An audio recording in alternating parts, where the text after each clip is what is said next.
Je voudrais du soleil vert, des dentelles et des théâtres, des photos de bord de mer, dans mon jardin d'hiver. Je voudrais de la lumière, comme en Nouvelle-Angleterre. Je veux changer d'atmosphère, dans mon jardin d'hiver. Ma fleur sous la pluie de novembre, tes mains qui courent, je n'en peux plus de t'attendre. Les années passent, il est loin, là je tombe. Nul ne peut nous entendre. Je voudrais du Fred Astaire, revoir un latte. We do not try cases on television or in congressional hearings. Most anonymous leaks are not from the government officials who are actually conducting these investigations. We follow the rule of law, which means that we follow procedures and we reserve judgment. We complete our investigations and we evaluate all of the relevant evidence before we reach any conclusion. As far as we can tell, we don't know for sure, essentially no leaks whatsoever from Robert Mueller's team preceded today's bombshell indictment. Instead, the special counsel today dropped an astounding document packed with crucial details that hint at collusion at a number of levels. Here to help me unpack everything going on here, former Watergate prosecutor and MSNBC legal analyst Nick Ackerman, and Marcy Wheeler, a journalist covering national security and civil liberties, who's been following this case extremely closely. Marcy, one of the things that emerges in this document that you were noting today on Empty Wheel, which is the site that you write at, was how long the hacking was going, how broad it was in scope, and particularly I thought this was interesting. In or around September 2016, the conspirators also successfully gained access to DNC computers hosted on a third-party cloud computing service. The computers contained test applications related to the DNC's analytics. You think that's significant? Since the hack happened, one of the things I've been really fearful of is that the Russians would get and possibly tamper with Hillary's analytics. She ran a very analytically driven campaign. And so we already knew that they had her opera research. We already knew they had their field plans, which were kind of dated. Those are the hacks going back to the spring. But what we're talking about now is in September, in the heat of the general election campaign, they were getting they got a copy of, a backup of Hillary's snapshot of what her campaign looked at, probably nationally. And that's something I know a couple of other people close to this hack have been really concerned that they actually got. And today we had confirmation that they did so. Nick, what jumped out at you? Well, what jumped out at me is you take that in combination with Roger Stone's conversations with Guccifer 2.0, which are part of which is put into this indictment, which show that, in fact, they're talking about analytics. They're talking about... Says the voter modeling. The voter modeling, it's the same thing. What they were doing was, it was all part of this Cambridge Analytica program to actually go in, suppress the Hillary Clinton vote. If you know who it is that she thinks she's relying on, and you take that to send out fake news, phony stories, disparaging information, that's how you suppress the vote. But what really strikes me in this entire indictment is this conspiracy that's charged. It's not just the hacking into the Democratic National Committee. It's also the staging of the emails that were hacked and the documents that were hacked. So once you start talking about the staging, you're talking about the American side of this equation. You're talking about the Trump campaign and how they used it. There is no way that the Russians knew how to use this material, knew when to release it, knew what the significance of it would be in various parts on a political level. No way, no how. Yeah, that's a question that hangs over this particularly, and there's a quoted moment where they're explaining to a GRU officer, WikiLeaks is, like, we should get this out before the convention because then they're just going to have the nomination. So if we can move along on that, they're like, oh, yeah, that makes sense. There's also something, Marcy, you've been covering closely, which is the Board of Elections. And this has been something a little sort of adjacent to the main story of the Podesta hacks and the DNC hacks, because those were things we publicly saw. But we've gotten a lot of information that they were sort of knocking on the doors, messing with the systems of various state boards of elections. And we have this, that in around July 2016, Kovalev and his co-conspirators hacked the website of a state board of elections, stole information related to approximately 500,000 voters, including names, addresses, partial social security numbers, dates of birth, and driver's license numbers. What do you think of that? Well, we knew that had happened, but the public discussion at least put the number closer to 70,000. That's 500,000 people from the state of Illinois. And then actually even later, there was a description of the same officers kind of sniffing around Iowa's servers and Georgia's servers, and they were going to see what kind of weaknesses there were on swing states. And that's the kind of terrorizing possibility that we heard about. A couple days after that, Barack Obama actually called President Putin on their red line to say, knock it off. But we now know that these same people who had stolen that information in July were looking like they were considering doing it. I mean, Illinois is not a swing state. You're not going to turn Illinois to a red state. But Iowa? Yeah. Georgia? Yeah. So they were going after the states that could and, in some cases did make the difference in the election. And they were doing it just 12 days before the election. The scariest part I find here is what we don't know. Because what they're not telling us in this indictment, and they shouldn't be telling us, is that they couldn't find everything. You're dealing with antiquated systems in the state, computer systems that are not geared toward maintaining an audit trail so that you know who's gone in, what they've done, what they've taken, whether they've changed votes, whether they've removed voters. You can't tell that. And they're not telling us that in this indictment. Although we should say Rosenstein says essentially no votes were changed. I mean, he's saying that's not what's alleged in the indictment. Right. He's not saying no votes were changed. Right. So that's the big problem. Well, yes. Here. I mean, the integrity of that system, and to Marcy's point about that being the red line phone call moment of no. This is now we're escalating to something insane. One last point in here, Marcy, and I wanted to get your thoughts on this, is there is an American in here who shows up pretty prominently who's a congressional candidate who shows up in the indictment. The conspirators posing Guccifer 2.0 received a request. They're getting solicited for stolen documents from a candidate for U.S. Congress. Conspirators responded using the Guccifer 2.0 persona, sent the candidate stolen documents related to the candidate's opponent. That seems like Robert Mueller being like, buddy, get a lawyer. Well, he probably already has. We had known that a Republican consultant in Florida had gotten a huge dump, and that's also in the indictment. Yep. A huge dump of data. Again, this is Oppo research. So it's a swing state. You're giving this Oppo research for congressional campaigns to a bunch of Florida Republicans. You're making it available. Many of the Republicans who have been most vocal in defending Trump, Matt Gaetz and Ron DeSantis, first and second, are both from Florida. They both got that data, right? But now we know, and there have been names floated out there, and we haven't had it confirmed yet anywhere. We know that a congressional candidate got on DMs and said, hey, give me stuff that's going to help me.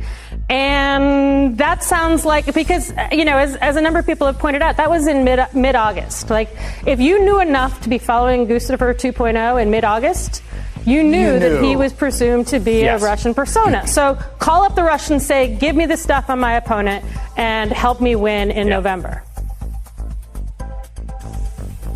It is Monday, the 16th of July of 2018, and you are in West Coast Cookbook and Speakeasy.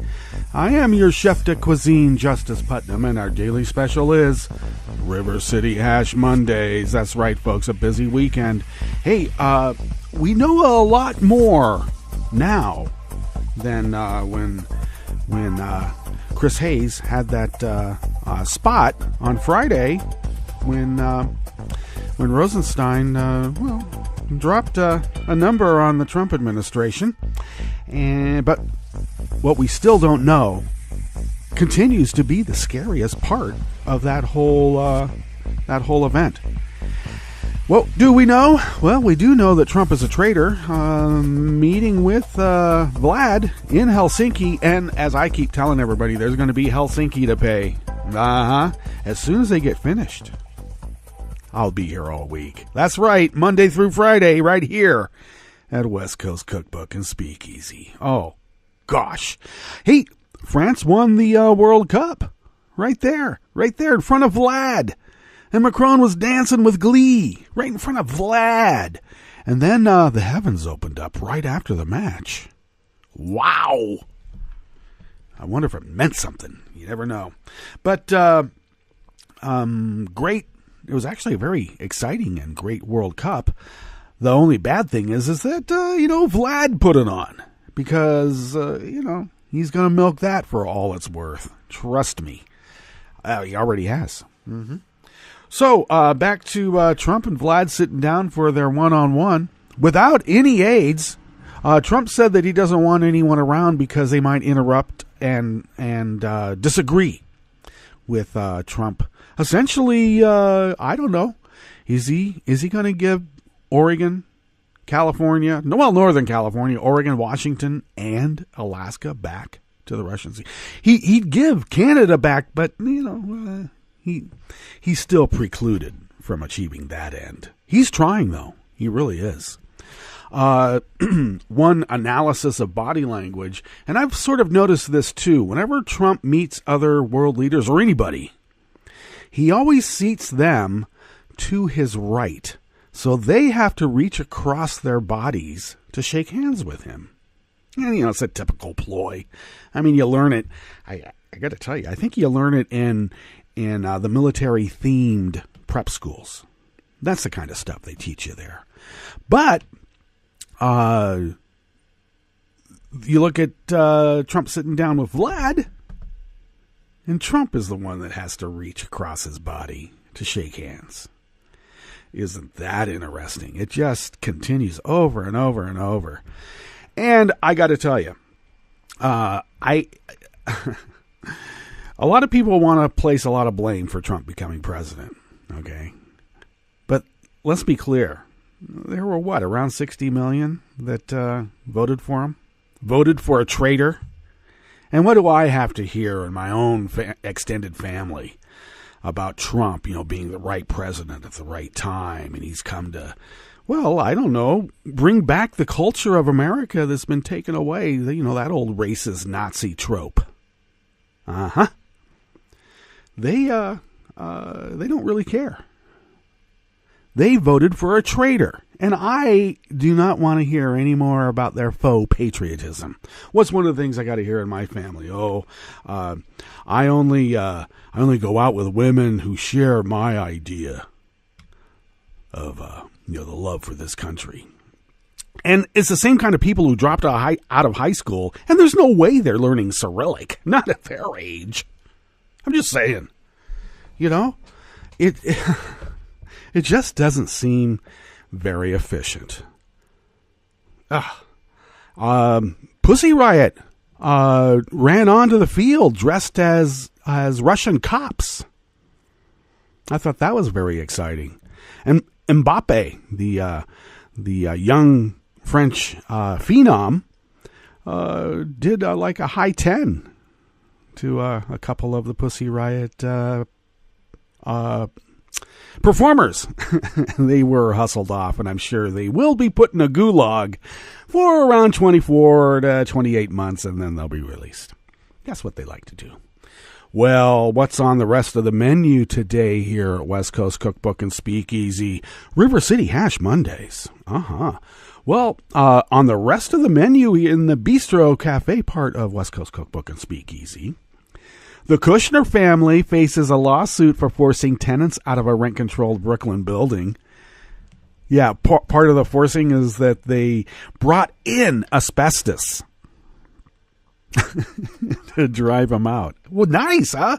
Here, let's expose little kids to asbestos because we want to make this building vacant. Because, when it's vacant, it's always worth more. You know that, don't you?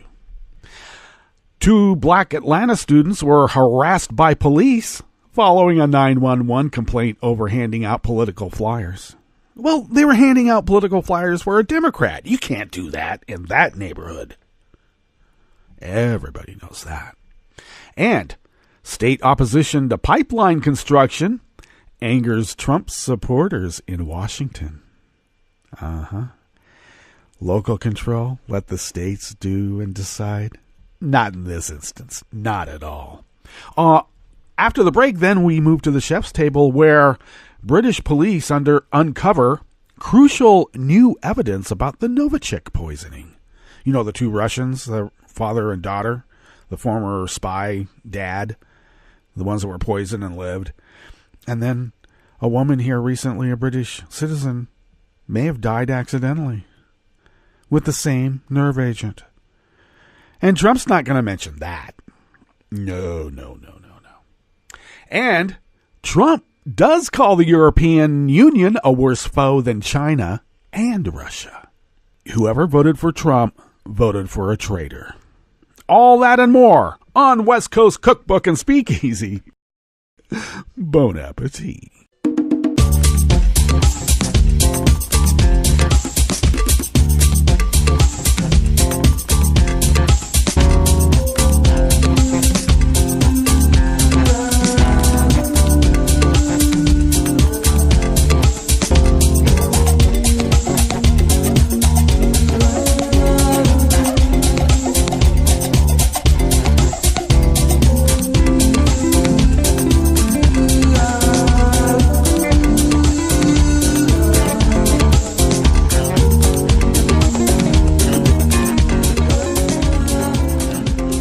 The bottom of our homepage at netrootsradio.com. On the right-ish of the page is the chat room link monitored by our roaring girl, Kelly Lincoln. And she does it quite deftly. And I should mention, she is going to Netroots Nation in New Orleans. And I should also mention that none of us are endowed with, well, a lot of funds.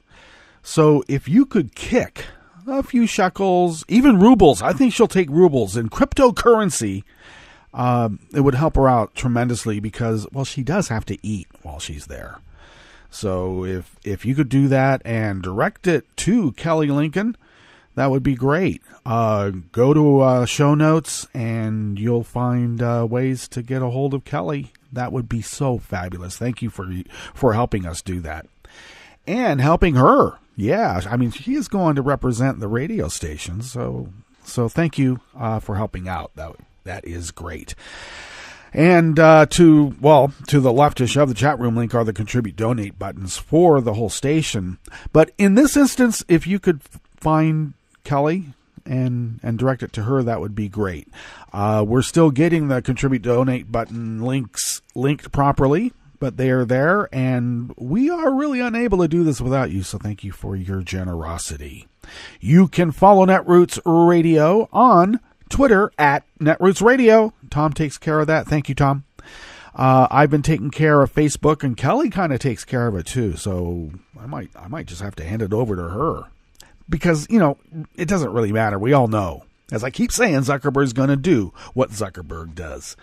You can follow me on Twitter at Justice Putnam, and I'm also on Facebook, but only usually for family stuff. But the show is on Facebook at West Coast Cookbook and Speakeasy, on Twitter at Cookbook West, and get pods of the show by way of iTunes, Stitcher, Spreaker, TuneIn, YouTube. You can even get it on YouTube. Wow. All right. We're there. So, and review us on wherever they say to review.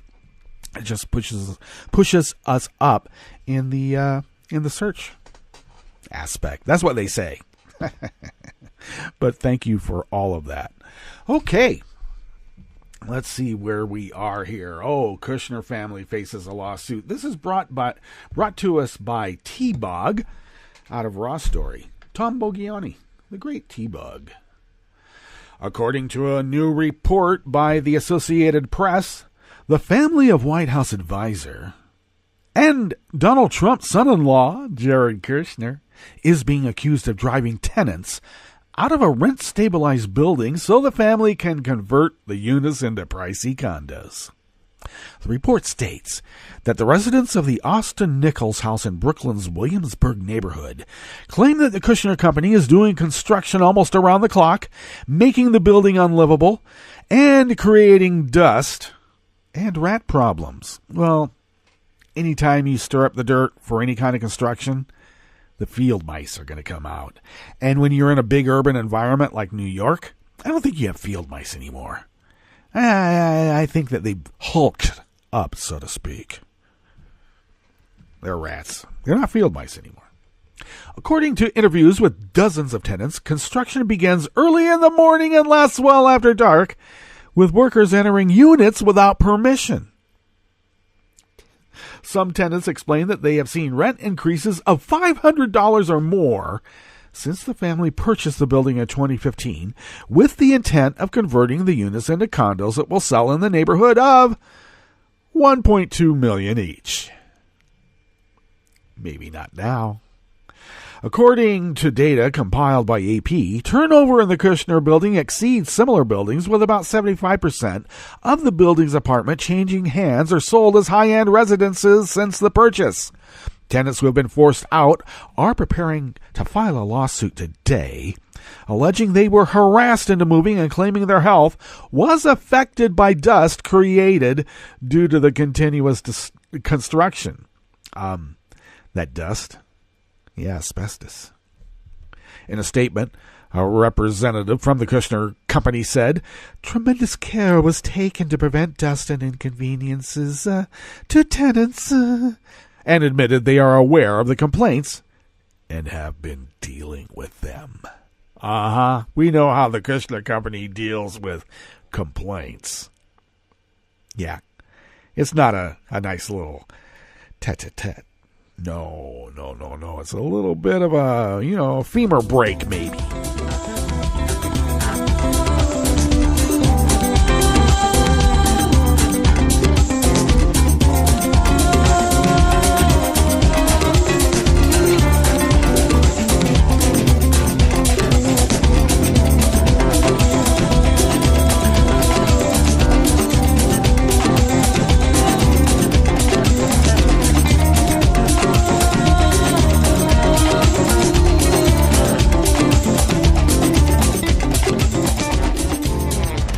Brigham, also of Raw Story, brings us this next offering here at the Bistro Cafe, part of West Coast Cookbook and Speakeasy, River City Hash Mondays.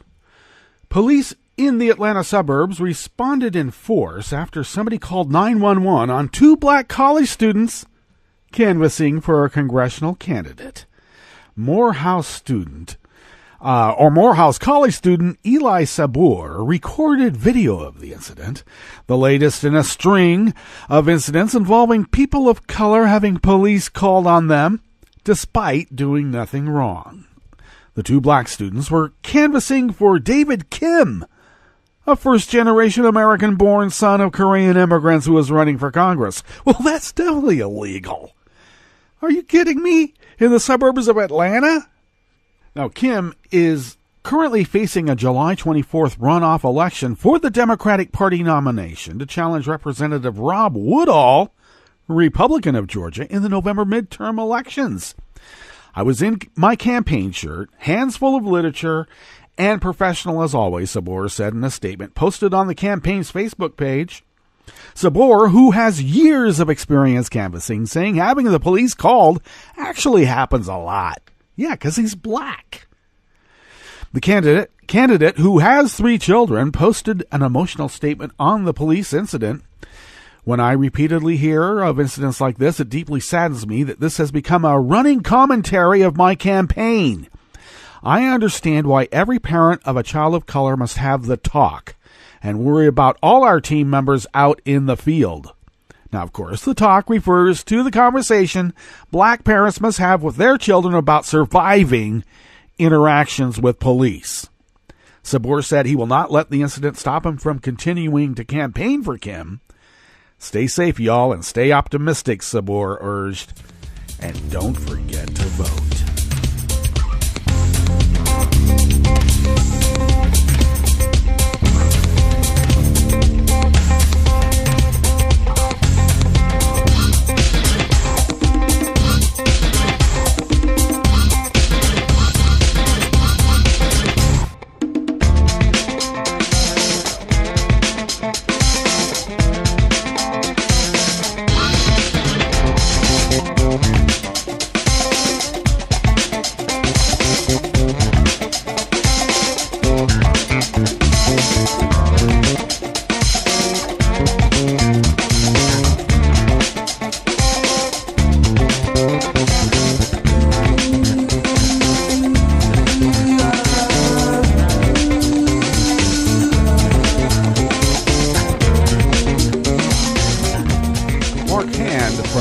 progress brings us this last offering here at the Bistro Cafe, part of West Coast Cookbook and Speakeasy. For decades, the natural gas industry has had federal agency regulators in their back pocket. Now they have set their sights on stamping out any resistance at the state level to ensure the development of new pipelines can run as smoothly as possible. Clean energy advocates and property owners discovered long ago that they operate within a system that is tilted extremely in favor of corporate interests. This week, a major court ruling and ratcheting up of a campaign among congressional Republicans against state involvement in pipeline reviews offered even more evidence of what activists see as a rigged system in favor of the fossil fuel industry. A U.S. Court of Appeals for the District of Columbia Circuit on Tuesday declined to revive a lawsuit by environmental group Delaware Riverkeeper accusing the Federal Energy Regulatory Commission, FERC, of bias in favor of natural gas pipeline companies who pay user fees. The environmental group sued FERC in 2016, arguing that the agency is incapable of making objective decisions regarding pipeline projects because of its funding that's set by Congress. Then it's recovered by fees imposed on the industries it regulates, including pipeline companies. Delaware Riverkeeper Network asserted that, quote, the commission is insulated from congressional budgetary oversight, end quote, and therefore deprives individuals opposed to new pipelines of their Fifth Amendment right to due process. Now, the D.C. Circuit ruled that funding FERC entirely by the industry it regulates is an acceptable way to run the agency. Delaware Riverkeeper believes the case was wrongly decided, arguing the bias at FERC is self-evident. We firmly believe that such a funding structure leads to bias on part of agency in its decision-making. Let me give just a little anecdotal experience. When I was a fruit and vegetable inspector, doing a little bit of science in a lab, this was at a time when Pete Wilson took over the state of California as governor. And one of the policy decisions that he put into place was to partially privatize regulatory agencies like the fruit and vegetable, the food regulatory things in the state. And so various industries like the avocado farmers and growers and packers and the asparagus and the broccoli and the peaches, they all have their packers and they all have their business associations. And they would pay for us to come out and inspect and make sure that their weights are proper and all that. But I got to tell you, there's a lot of room to be buddies with people you're supposed to be a cop towards. Let's put it that way. Now, I'm not saying like community policing is bad, but there has to be a little bit of distance so that you don't feel so much like a buddy that you might want to let something slide. Or the other nice one was that you would get really good deals on their product, like a 20-bag pound of avocados for $1.50. Yeah, I think that's called a bribe, isn't it? Okay, so back to this instance here. The Trump supporters in Washington who want to run roughshod and put pipelines through people's properties without a taking, by the way. You know, your constitutional guarantee that if there's a taking, you have to be recompensed properly. They're trying to do this without that because it's just eminent domain, which is also a taking, but they want to get around that. The rest of the article is available in at links in the show notes. And go to Daily Kos, where I can be found as Justice Putnam, for show notes and links. All right, let's get to our break, and we'll come back and go through, well, of course, weather from around the world. Oh, my God, has there been weather? And we'll finish up with the stories that we have curated for you today.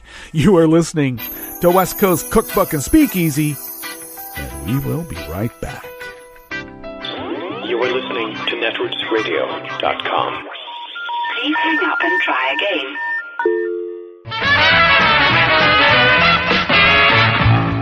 from a point at sea to the circles of your mind. A new force is at work for planetary transformation. New radio for a new Earth. This is Take Two Movie Review. I'm Kim Lowe. This week, a decent follow-up. Sicario, Day of the Soldado isn't exactly a sequel to its 2015 predecessor. Rather, it's more of a spin-off. The original director, Denis Villeneuve, is gone, as is Emily Blunt's character, Kate, but Benicio del Toro and Josh Brolin are back to reprise their roles as morally ambiguous government agents whose jobs revolve around the endless cycle of drug war and human trafficking violence at the U.S.-Mexico border. The story here is that Washington, after a terrorist attack in Kansas City, becomes convinced that the Mexican cartels have gone into business smuggling dangerous terrorists into the U.S. This causes the government to label the former as terrorists as well. By being labeled this way, the legal theory is that the government can then bend the rules to better deal with the situation. What actually happens, though, is that any rules at all are more or less thrown to the wind. A decision is made that a viable course of action would be to kidnap the young daughter of a powerful cartel leader and then blame it on a rival cartel, forcing the two into an all-out war with each other. What could possibly go wrong? The kidnapping of the young teen Isabella goes as planned, but the mission quickly goes off the rails with Del Toro's character becoming the protector of Isabella, despite the fact that her father's cartel had cost him just about everything in the first film. While Sicario, Day of the Soldado offers some thrills and stark scenes of the human side of the current border mayhem, this episode's director, Stefano Solima's approach is more towards heavy-handed action-adventure and less about moral nuance, causing the film to fall short of the original. But decent acting and tight editing keep it from becoming the violent slog that it could have easily become. This has been Take Two Movie Review. I'm Kim Lowe. Catch up with us at TakeTwoMovieReview.com and feed us back on our page on YouTube.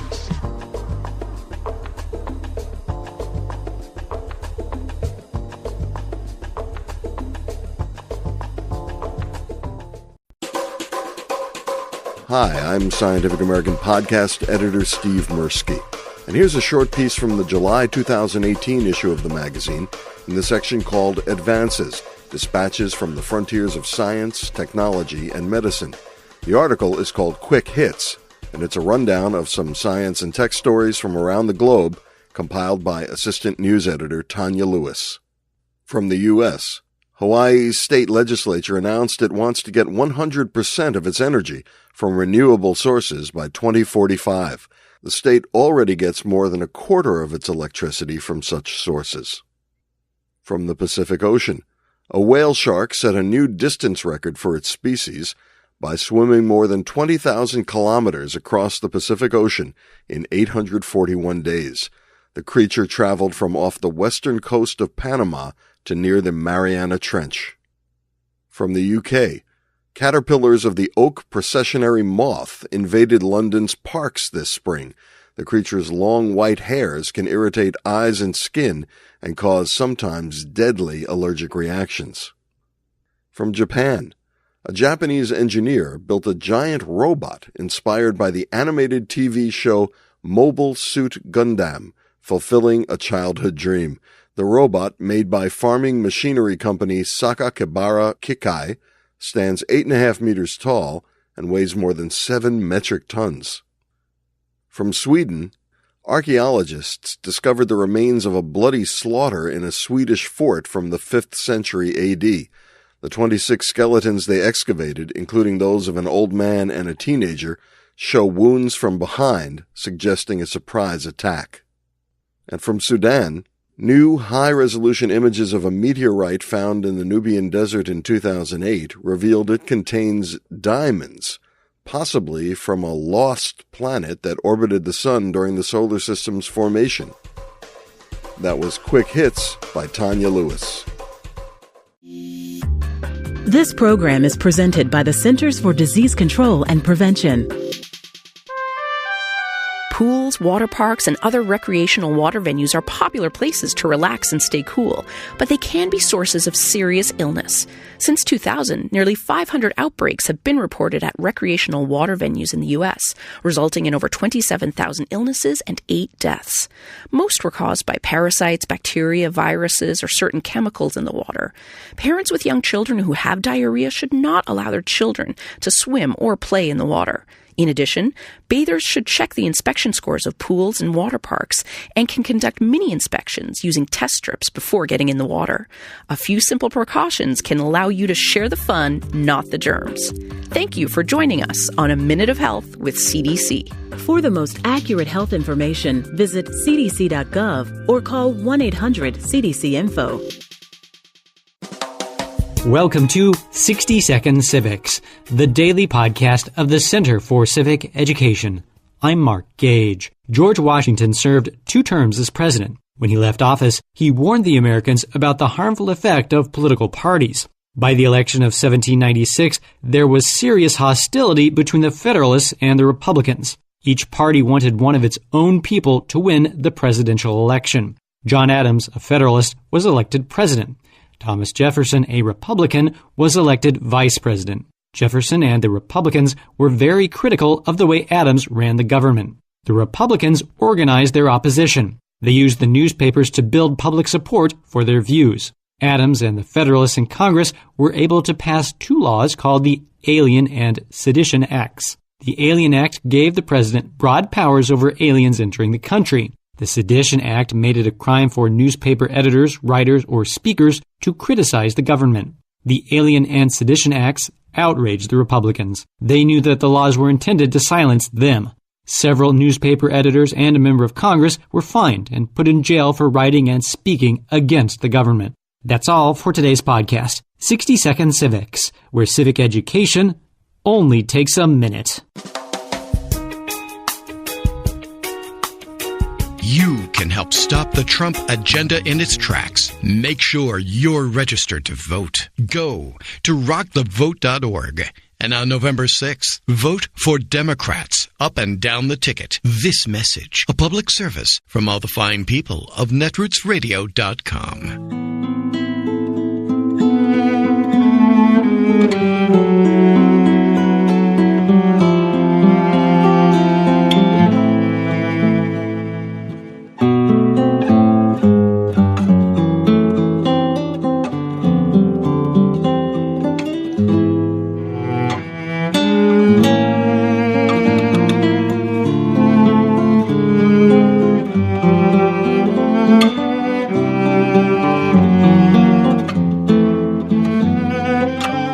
Perhaps with all the recent mortifying 5-4 Supreme Court decisions, you missed this one.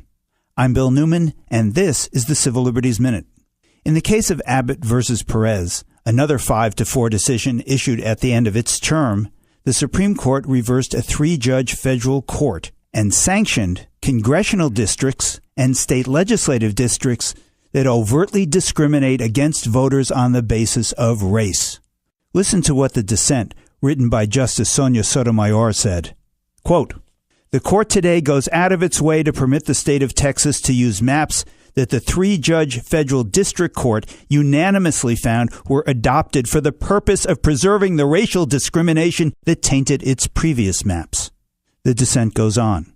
Quote, "This disregard of both precedent and fact comes at a serious cost to our democracy.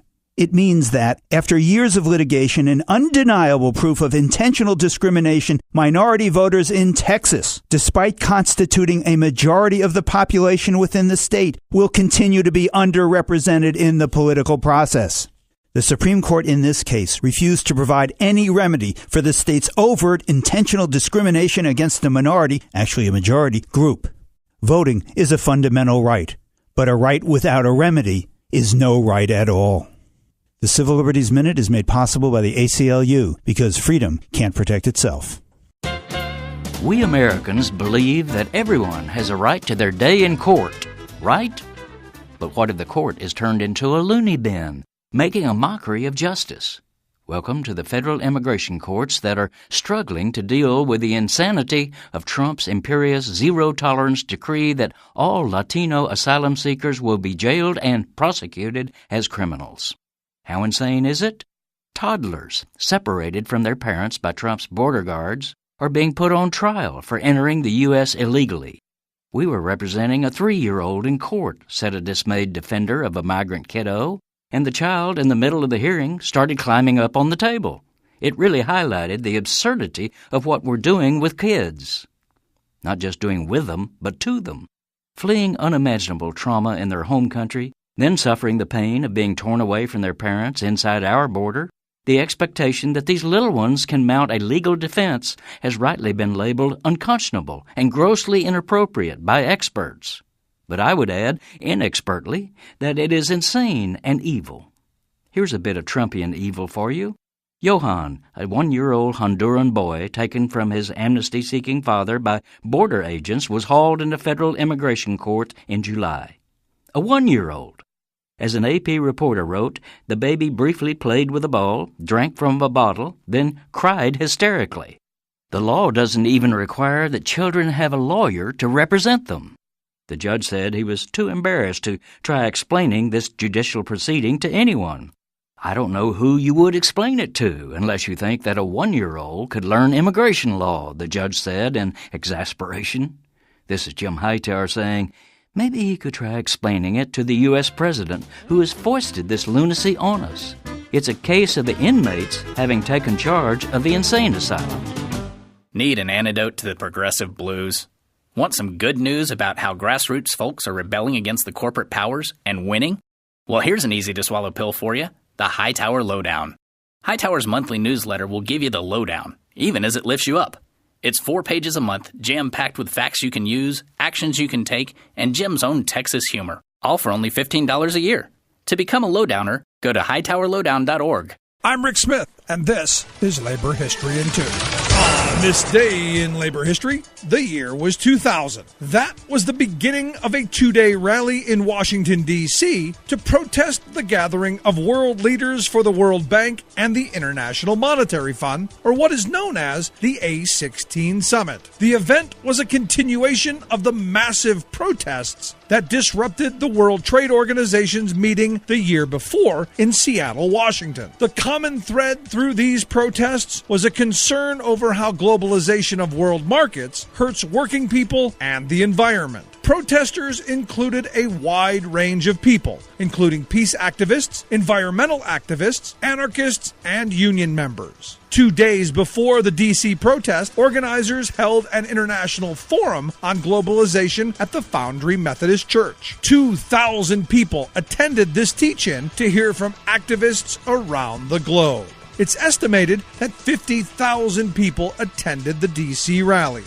One big theme for the rallies was bringing attention to the negative consequences that can occur when developing countries receive economic bailouts. The strings attached to these painful bailouts often usher in destructive privatization schemes and painful austerity measures that disproportionately fall on the backs of working people. The protesters in the U.S. Capitol were met by a large police security presence. The D.C. police were determined that the protesters would not interrupt the meetings like they had done in Seattle. More than 1,000 people were arrested. These protests from Seattle to Washington, D.C. demonstrate a growing recognition of the devastating impact globalization has on the lives of regular people. For more information, go to laborhistoryin2.com, like us on Facebook, follow us on Twitter at laborhistoryin2. From Riga, Latvia, I'm Luke Vargas with your World in 2 minutes. Fears of a U.S. withdrawal from NATO prompted an emergency alliance meeting on Thursday after President Trump demanded members hit a military spending goal of 2% of GDP by year's end, well ahead of a 2024 target date. I told people that I'd be very unhappy if they didn't up their commitments very substantially. French President Emmanuel Macron said Trump didn't formally warn of a U.S. pullout from NATO, but some officials apparently heard that threat between the lines. I think he behaves, frankly speaking, in an unstable way. Kalev Stoyachescu is a research fellow at Estonia's International Center for Defense and Security. and says Trump's rhetoric makes predicting NATO's fate a challenge. It's even hard to answer now. It's floating, I would say. At least today, Trump's spending demands were clearer than his threats. After we're 2%, we'll start talking about going higher. I think 4% is the right number. In the Baltic states bordering Russia, military spending is up and slated to keep increasing, a model Stoichescu says more NATO states should follow. But for others like Germany, it could be a waste to throw vast sums at militaries not equipped to absorb it. 4% is something fantastic. Even the U.S. doesn't spend that. A better option might be for NATO members to buy military equipment together, saving money and harmonizing assets in the process. But that's a distant concern here in Latvia, where the present fear is of a less involved United States. We always believe in American leadership and hope that this American leadership will stay. Yanis Garrisons is Latvia's state secretary, the most senior civilian in the country's armed forces. We, of course, would like to live in the environment which is peaceful and nobody threatens us, but unfortunately we've seen different events in our eastern neighborhood, what Russia has been doing, and I somehow don't see that those things might change very quickly. Luke Vargas, Riga, Latvia.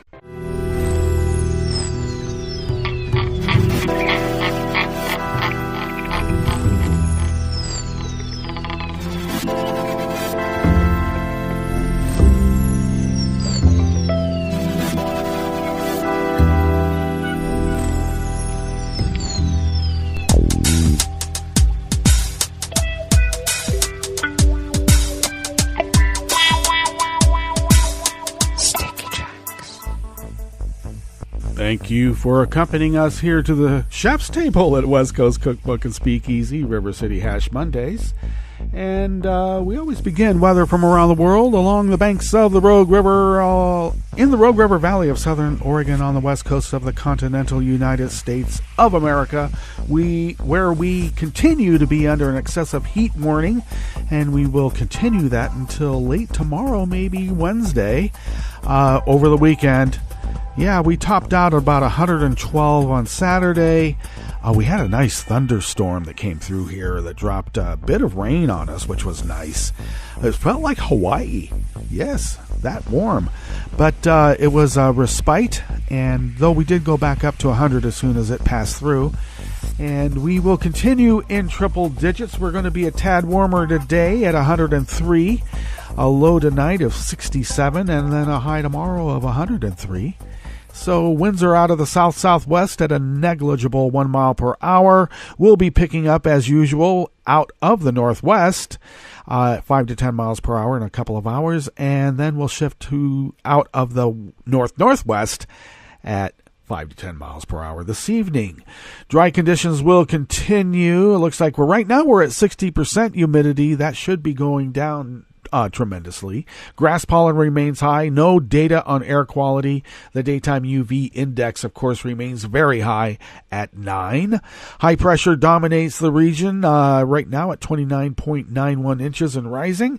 Visibility is 9 miles. That humidity, as I said, is at 60%, but should be going down to 28 unless we get some more thunderstorm activity, but I don't have any forecast for that.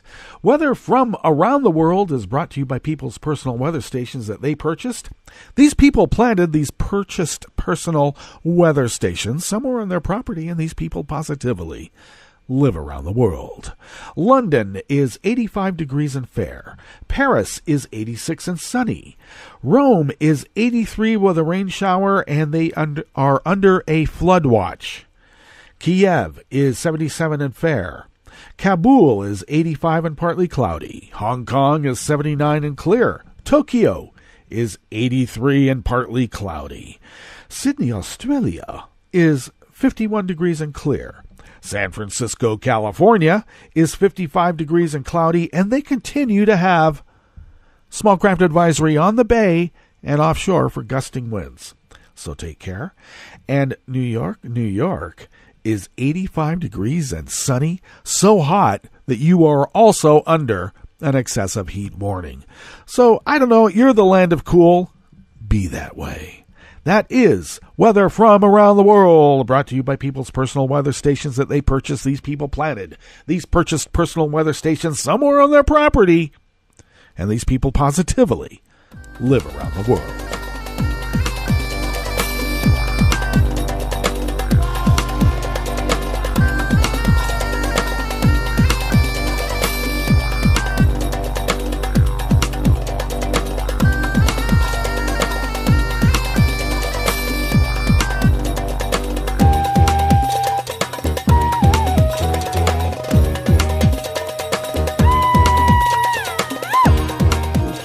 First offering here at the Chef's Table at West Coast Cookbook and Speakeasy River City Hash Mondays comes by way of Think Progress by Luke Barnes. British police believe they've uncovered the source of the deadly nerve agent, Novichok, which was used to poison former Russian spy Sergei Skripal and his daughter, and also led to the death of a woman who was exposed to the agent in June. Counterterrorism officials said on Friday that upon searching the house of poisoning victim Charlie Rowley, they came across a small glass bottle. After sending the bottle to Porton Down, Britain's military research laboratory, it was confirmed that the substance inside was Novichok. Further scientific results will be carried out to try and establish whether it is from the same batch that contaminated the Skripals in March. This remains a main line of inquiry for police, the Metropolitan Police said in a statement. Inquiries are underway to establish where the bottle came from and how it came to be in Charlie's house. Rowley, 45, and his partner, Don Sturgis, age 44, fell ill after being exposed to the substance in the town of Amesbury, roughly a 20-minute drive from Salisbury, where the Skripals were poisoned. Despite intensive medical care, Sturgis passed away. Rowley remains critically ill, but has regained consciousness. After the Skripal poisoning in March, British authorities led an exhaustive cleanup operation in Salisbury, including the pub and restaurant the Skripals had visited, the park area where they collapsed, police and ambulance stations used by first responders, and the house of a detective who arrived at the scene. Neither Rowley nor Sturgis were connected in any way to the Skripals. According to friends of the couple, the pair were known to forage for discarded cigarettes and goods to sell, raising the possibility that they inadvertently found the container used to transport the Novichok. Nonetheless, their poisoning presented a major headache to British authorities as it raised the possibility that traces of Novichok have been left around other parts of Salisbury and the surrounding area and had not been decontaminated. The discovery of the bottle, however, could allow detectives to potentially retrace the route taken by the poisoners and potentially help to identify them. The news comes amid a gathering storm of Russia-related stories encircling Donald Trump. Trump is currently in the UK. Well, he's not currently in the UK now. He's in Helsinki, but when he was in the UK, he berated the Prime Minister and drew massive protests in London. On Wednesday, he met with NATO officials demanding that other countries in the alliance more than double their defense spending or risk the U.S. reassessing its role in the alliance. Trump is now in Helsinki to meet with Vladimir Putin. Fresh from hearing the latest news that Special Counsel Robert Mueller has indicted 12 Russians for attempting to swing the 2016 election in Trump's favor. I don't think they attempted. It looks pretty much like they did, but Luke Barnes has to take the journalistic approach because he's a true journalist, and good for him. One other aspect that we need to remind ourselves, Trump knew about these indictments coming down before he went to Europe. And you can almost see the day that he found out, because that was the day that he went off about how it's all fake news and the FBI is the enemy of the people. Who says that except, well, a Russian traitor?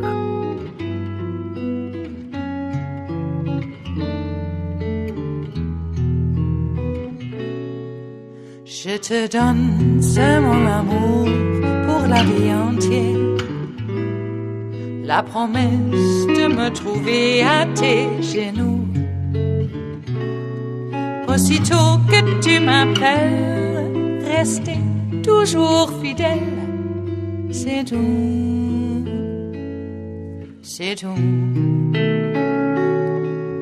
Je te donne tous mes printemps, mes étés de mer, mes automnes quand les feuilles tombent partout.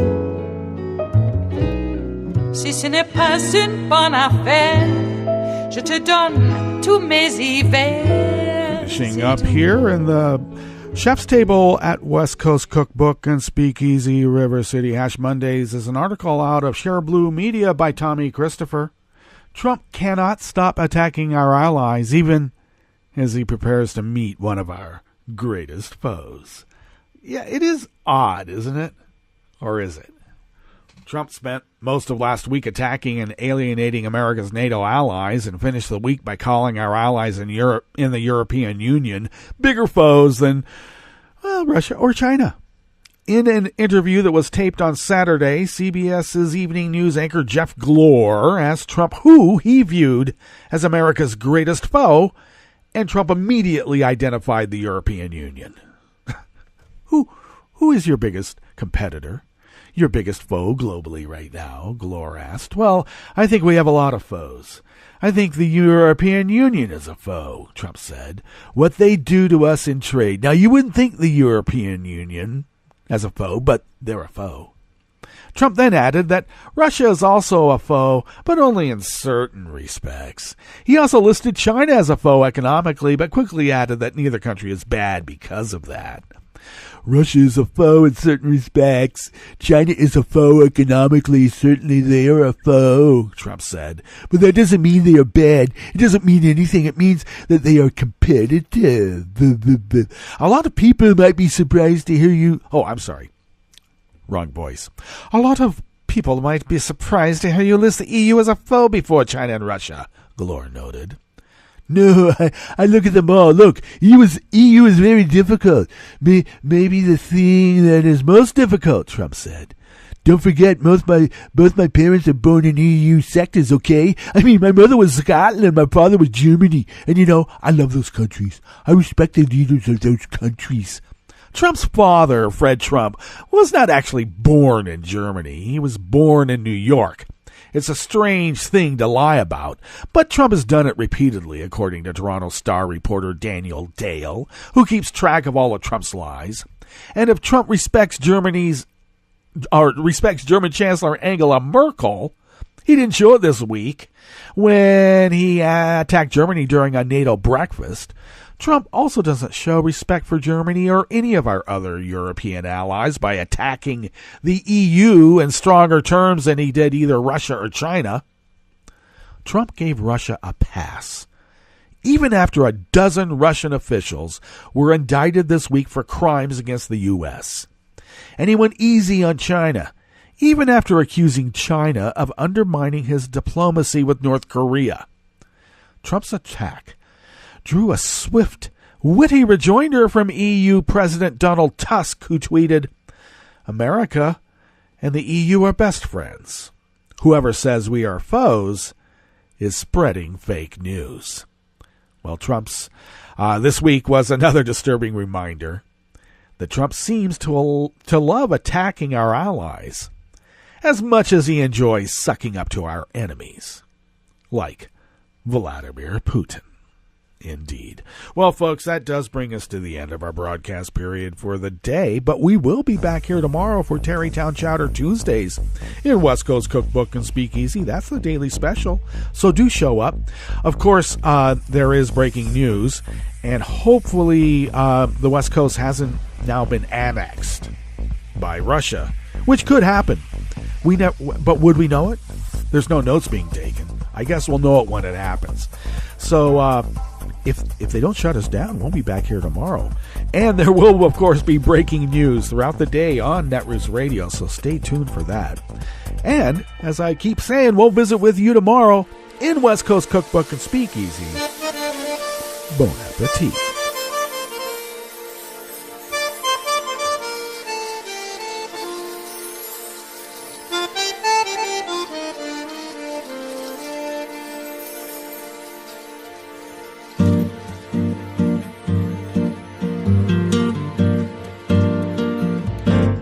Je voudrais du soleil vert, des dentelles et des théières, des photos de bord de mer, dans mon jardin d'hiver.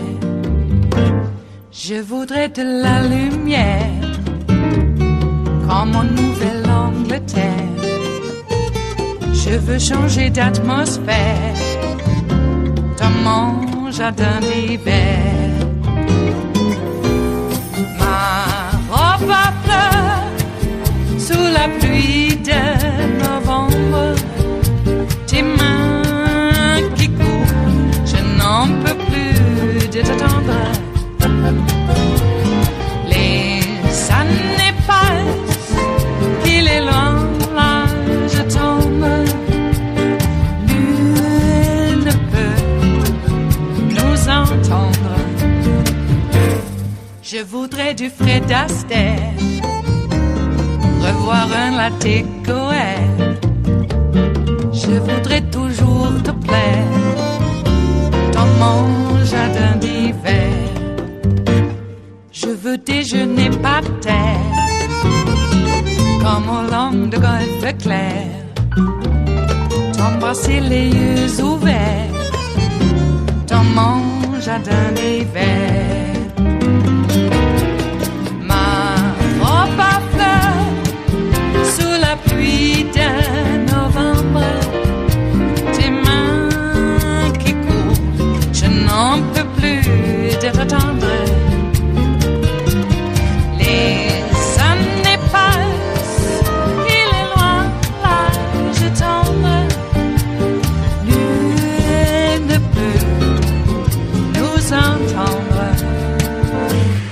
Ba-da-da-dum-di-da-dum, ba-da-da-dum-di-da-dum, ba-da-da-dum-di-da-dum, dans mon jardin d'hiver. Ba-da-da-dum-di-da-dum, ba-da-da-dum-di-da-dum, ba-da-da-dum-di-da-dum, dans mon jardin d'hiver. Dans mon jardin d'hiver, dans mon jardin d'hiver.